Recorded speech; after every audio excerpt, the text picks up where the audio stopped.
from the resolution of contentious issues regarding distribution of legislative powers by the courts, principle of federal supremacy and harmonious construction have emerged. Explain. 150 words, 10 marks. Introduction.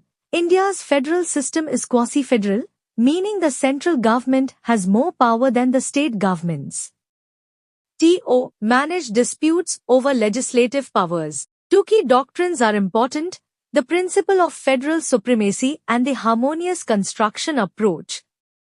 Body. Principle of federal supremacy.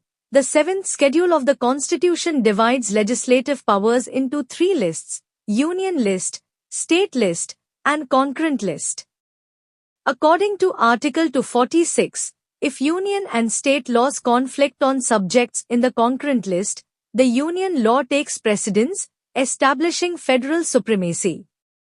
An example is the Tika Ramji vs. State of Uttar Pradesh, 1956 case, where the Supreme Court upheld the Essential Commodities Act, 1955, confirming union law over state laws. Harmonious construction. This approach helps the judiciary interpret conflicting union and state laws to ensure they can coexist. In State of Rajasthan vs. G. Chawla, 1959, the Supreme Court reconciled the Prevention of Corruption Act, 1947 with the Rajasthan Public Servants, Salaries and Allowances Act, 1956, allowing both laws to function within their own areas. Conclusion.